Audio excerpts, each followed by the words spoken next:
Good evening, Muttonistas. A few days ago, I brought you the semi-final of the World Club Cup between Urawa Red Diamonds and Manchester City. Come off the hour, come off the moment, we're in the final against Fluminense from Brazil, who will be an altogether much tougher proposition. It's going to be my last video from Saudi Arabia, so let's make it a good one, and let's hope City bring that trophy home. So join me for the Matchday vlog.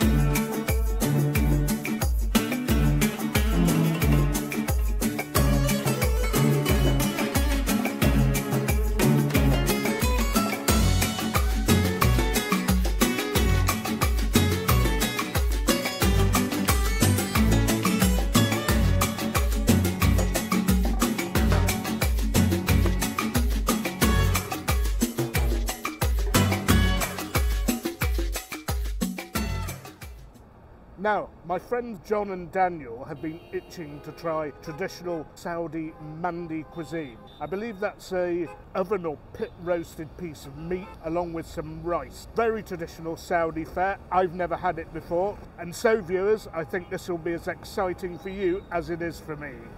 And I don't know if you can pick out that writing in all the glare. Baladi is the name of the restaurant. Our driver strongly recommended it.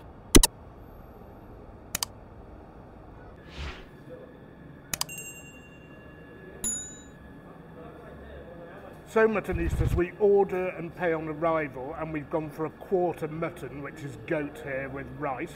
That's enough for the four of us. And they have a massive open kitchen.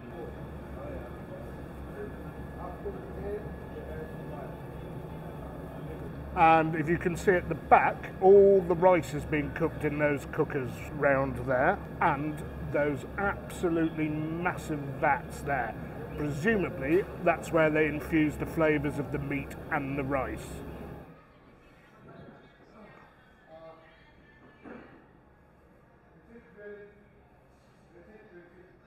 Now, as you can see, folks, the traditional seating is on the floor. They had that sort of stuff in Korea and Japan, and I hated it. In fact, I needed to find places where there was actually a little hole in the floor to let my legs drop down. But let's ask John and Daniel what sort of seating they'd prefer. Well, boys, do you want this seating, or would you prefer to sit on the floor? I'm quite happy where I am, thank you. I'm not sitting on the floor. Okay, democracy has prevailed, and in fact the vote's actually 3-0, and we're sitting at a normal table. Well, since we don't know what we're doing, we're leaving it all up to Ajmal to sort everything out.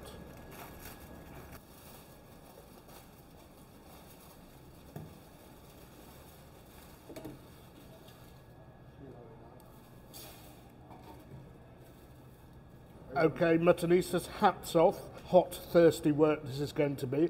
And if you remember in Turkey, I was drinking ayran a lot, the very slightly salted yogurt drink. Here I'm having laban, which is a variation of ayran with less, or I'm not sure that it's got any salt in at all, but it's really refreshing in this hot weather. The closest I'm going to get to a quick slurp over here, and I am now going to get stuck in. Anyway, before I start, I'm just going to film Ajmal eating it, because he's showing us how it's actually done properly with your hands, which I'm afraid we're incapable of doing. Although, in fairness, when I was in Pakistan, and please check out those videos in my back catalogue, I did learn how to eat using bread and hands only. And a few condiments on the side, tahini, the sesame paste, and a tomato and chili paste or chutney or sauce, very slightly spicy and not at all sweet. Anyway, let's have a bit of the mutton. Okay, here we go.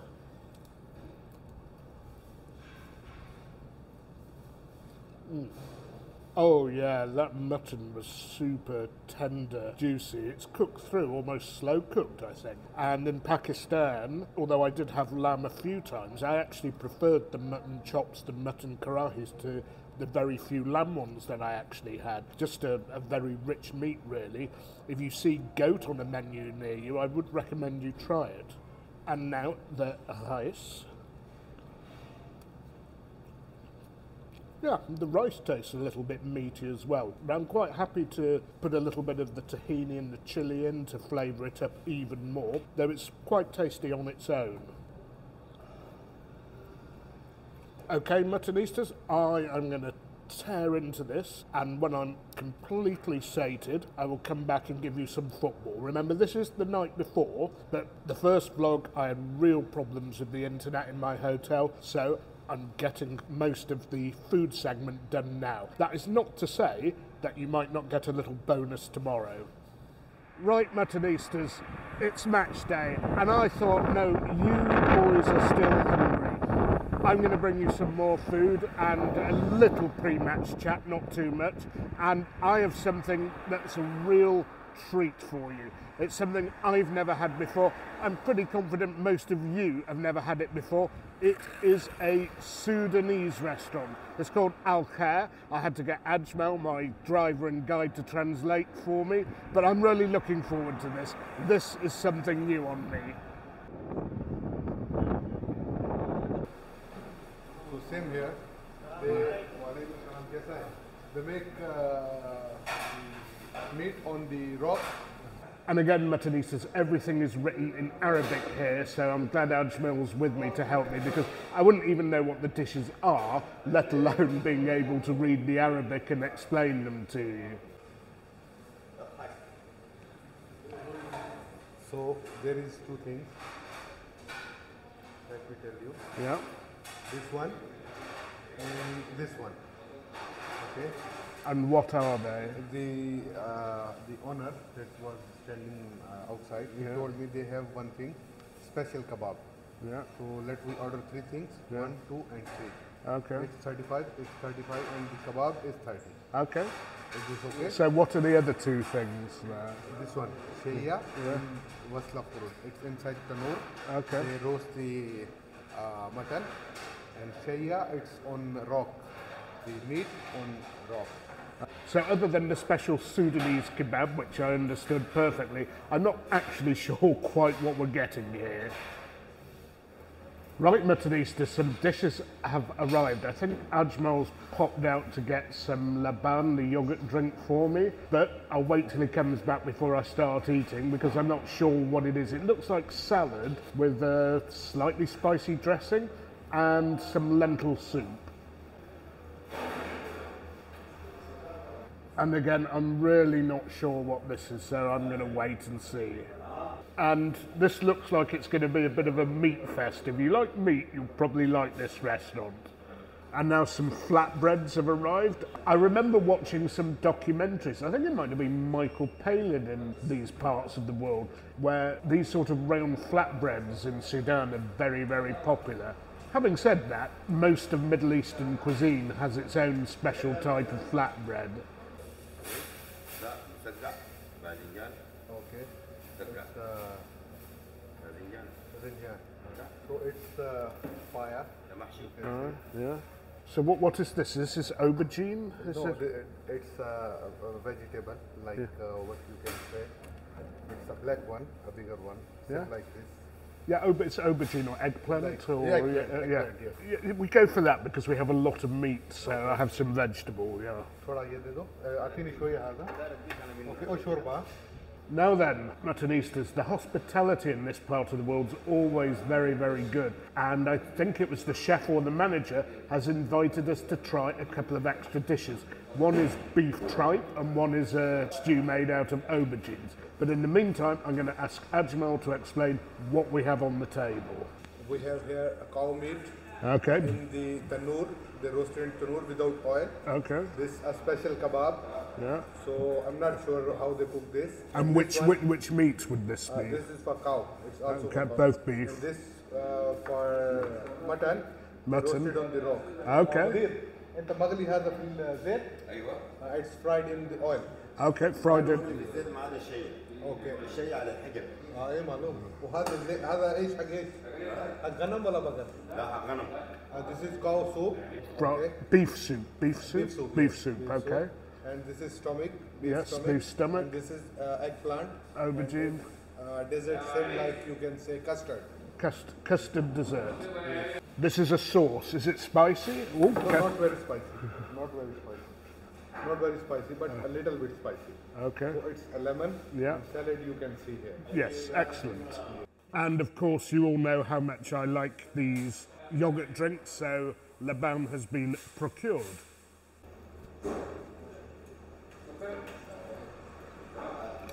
Now, if you remember, I raved about Turkish lemons when I was there last year, at this time last year, so how are Saudi lemons?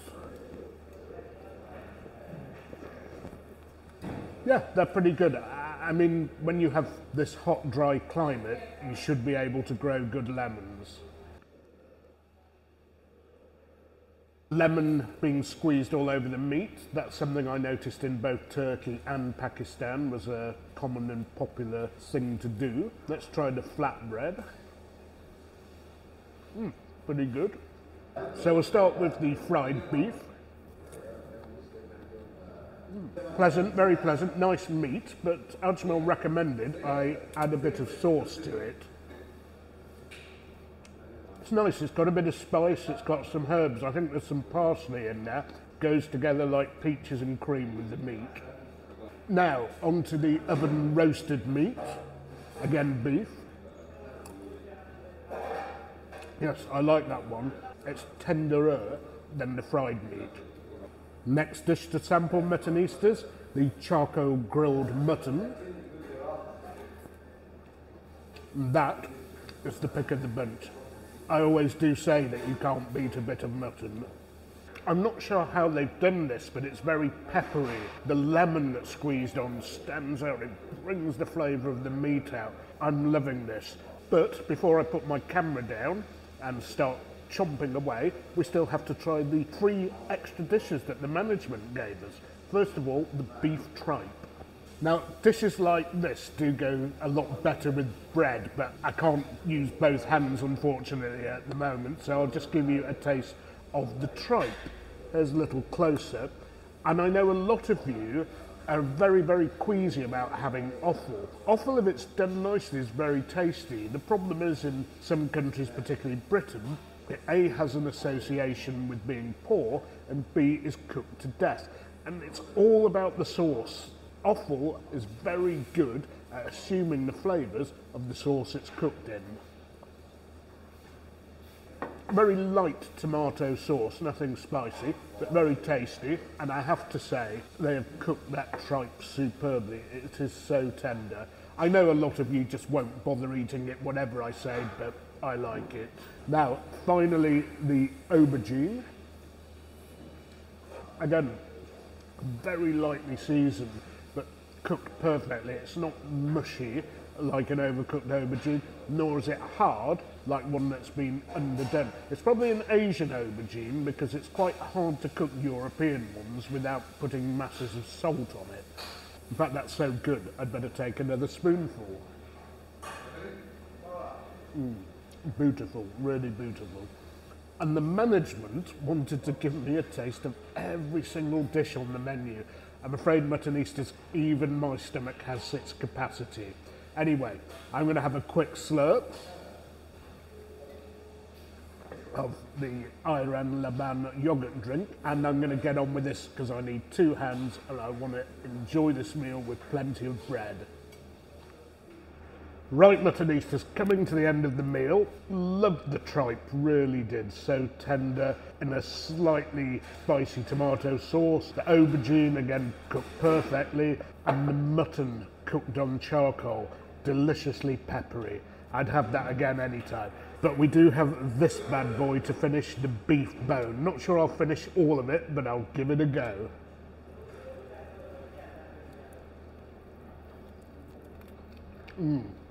Close to falling off the bone. Anyway, I'll finish this, and I promise I will then talk about football. Not that I have that much to say today. And I've also been coaxed into trying the pudding, the custard pudding. I've been told it's not very sweet. I have tremendous sensitivity to sweetness, and I bet you I find it is sweet. Indeed it is. For me, it's actually very sweet. Football time. Now, some of you will already know this, but our injured trio, even if they're now fit, of Doku, Haaland and De Bruyne, definitely not De Bruyne, will not play any part in this match tonight. I think they had to be in the squad for the first match to qualify for this match. So it all leaves Pep Guardiola slightly short of options up front. I think the only issue he's got is whether Alvarez starts or whether we use a false nine. I've no opinion on what's better because I don't know enough about the opposition. Some options at the back as well. I suspect he is going to use Guardiola in this game, although I'm not sure. Having said that, I think in the left back or left central defence position, Nathan Ake is actually our best bet, but who knows what Pep's going to do. Hopefully Rodri and Johnny Stones in the heart, the engine room of the midfield. I'd be shocked if that weren't today's pairing. And I've heard people suggesting that Fluminense or Fluminense, I don't know how you pronounce it, I mean there is a second N in there, they will break up the game, lots of niggly fouls, try and wind people up and get people sent off. Again, not seen enough of them, but that would be typical South American if they were to do that. I don't think we're going to get samba football out of them tonight. Anyway, off to the stadium and all will be revealed. Right, Muttonistas, at the stadium again, the impressive King Abdullah Sports City, and of course there's no alcohol available here, but I can tell you it's 8 o'clock. Absolutely steaming it is. It's like 32 degrees. I don't know how the hell they move around in summer, but I can tell you something. If they want a World Cup here in winter, wow, this is going to be very hot. I'm having to drink so much water every day. But anyway, I'm now in the fan zone, or the area on the perimeter of the stadium, after we've gone through about 10 ticket checks. Plenty of refreshment areas, not so many toilets though, a prayer room for those who want it, and a lot of snazzy music. Shows they've come a long way here in Saudi. I understand some years ago that music played publicly was very much frowned upon. Anyway, on to the City team news, and there have been a couple of changes. Kovacic and Nunes drop out, Alvarez and Rico Lewis step in, and at the back, Akanji is replaced by Ruben Dias. He's had a few shaky games of late, so let's hope he puts in a good one tonight. I think we've gone for the strongest available team. Obviously not our strongest possible, but given injuries, it's the best we can put out. I still think it's going to be good enough to win this game, as long as we turn up and put a shift in, because we know for the South American and other teams this match is absolutely enormous. Just watch any interviews with Fluminense supporters. They're going to be trying their absolute best. And just to go back to the logistics of coming here, we left the city centre at about 6:30, 2.5 hours before the match starts, and we arrived here an hour and a bit beforehand, which is probably a necessary thing, the traffic building up, and about 6 ticket checks. It's on the way back that we're going to have problems, but thankfully Arman Ajmal is going to pick us up. And by the way, if any of you are here and want to use his services, just drop me a line here or on Instagram and I'll pass on his details to you. He's a great driver, he doesn't drive like a lunatic like the Saudis, and he speaks decent English. Anyway, let's go in through that final turnstile, final ticket check, and enter the stadium. Well, Muttonistas, they had a massive sound and light show, very entertaining for families, I'm sure. Call me a killjoy, it's not for me. I'm here for the football, and 25 years after we lost at York City in the second division, the old second division, as in the third tier, we're now playing to be the champions of the world in the Club World Cup final against Fluminense. Bring it on and come on City. And I'm actually sitting at the opposite end of the stadium to last time. If it weren't for knowing which side the dugout were on last time, you wouldn't know. The stadium is absolutely symmetrical, or at least it looks like it to me.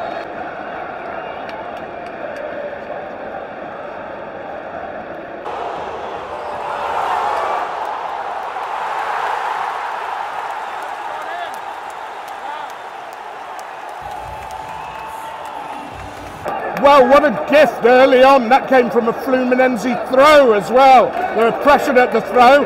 Ball came, I think, to Ake in the middle, and eventually the ball was smacked against the post, and there was Alvarez to head it home. 15 minutes in nearly, and I'm pretty impressed with Fluminense after that early cock-up and a near scare. They look very technically accomplished. First time control, very good, but they take some massive risks at the back, and they are pressing so high. I think Edison needs to be a little bit careful about some of the outballs to Rodri, because they are very tight on their men. And make no mistake, we're going to have to work. This is going to be a hard game. They look good.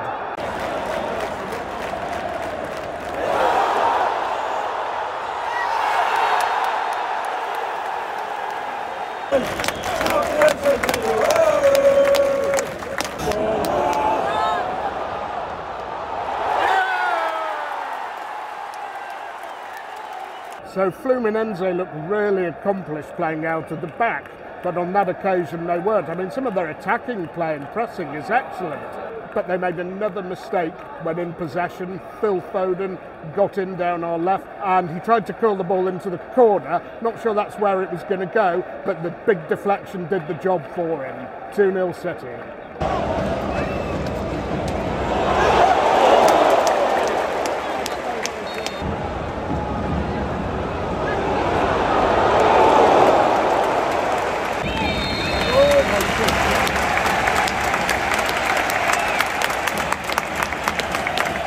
Right, Muttonistas, half-time City 2, Fluminense 0. Wasn't sure what to expect from them, but as I've said earlier in this video, mightily impressed with Fluminense, except for their errors giving the ball away at the back.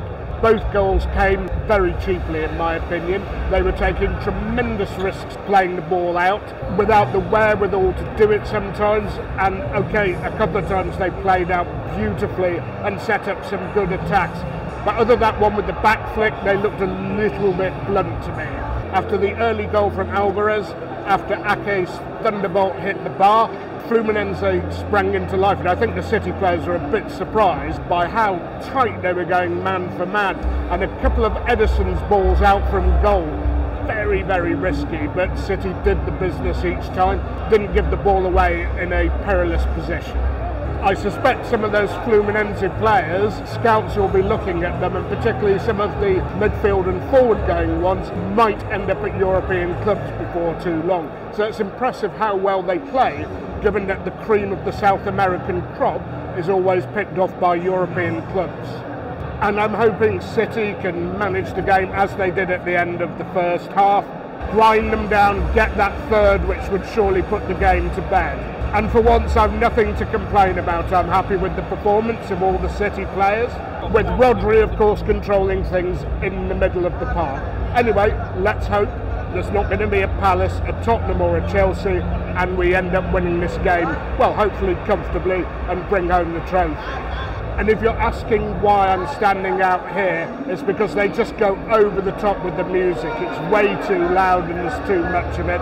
It's not for me to argue. If that's what they like here, that's what they like. Anyway, before the sound and light show starts, I'm going to go back to my seat and we'll see you for the second half.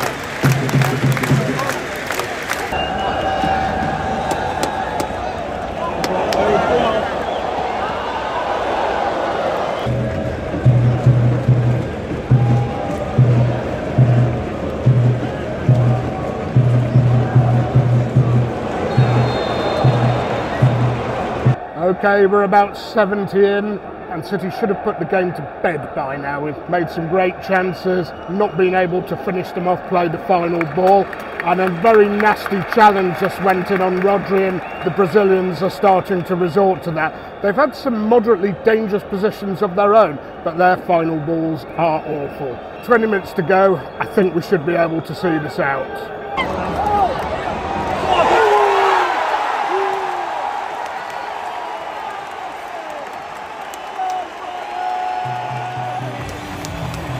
Well, immediately from the restart, for after Rodri recovered from that nasty foul, the ball bobbled about a bit, we got control of it, over to Alvarez, great work from him and a delicious cross, Phil Foden slid in, 3-0, I think we're there folks.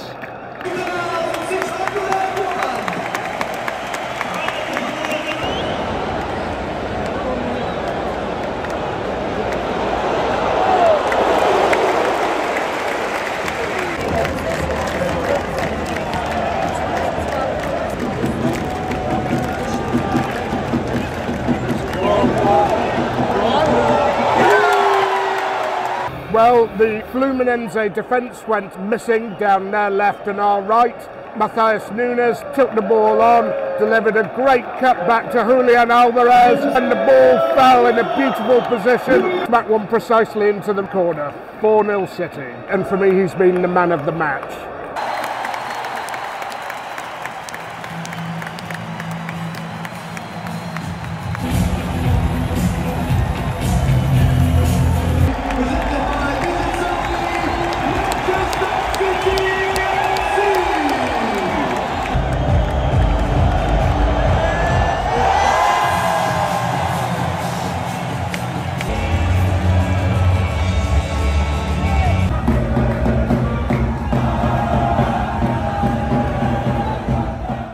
Okay, Muttonistas, unfortunately, I couldn't find anywhere to bring you the post-match review. It tipped it down with rain, the traffic was absolutely dreadful, something they've got to look at when they're staging a football event in the future. I'm going to keep this very brief. City played really well, I can't really find fault in anybody. I think Fluminense looked dangerous at the beginning when they were 1-0 down. Some really nice control, some flicks and breaking of the press, but they played with fire at times and eventually individual mistakes cost. Yes, a bit of luck for the second goal with a deflection, but I think we can all agree City deserved that victory. It's the end of my trip to Saudi Arabia and my next football vlog is a long way away. I'm busy over the festive period, so it's actually going to be Newcastle away, and I think it's the 13th of January. Keep tuned until then, I'll see if I can get a non-football video out, but please remember to keep liking, keep sharing, keep subscribing, keep telling your friends about me, but most of all, don't forget, you can't beat a bit of mutton.